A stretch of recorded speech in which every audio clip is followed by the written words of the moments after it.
Check this out.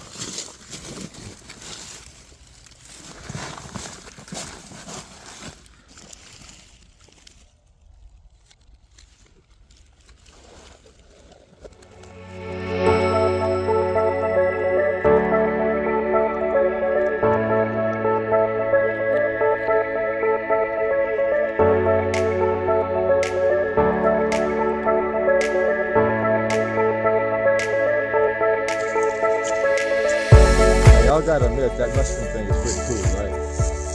Like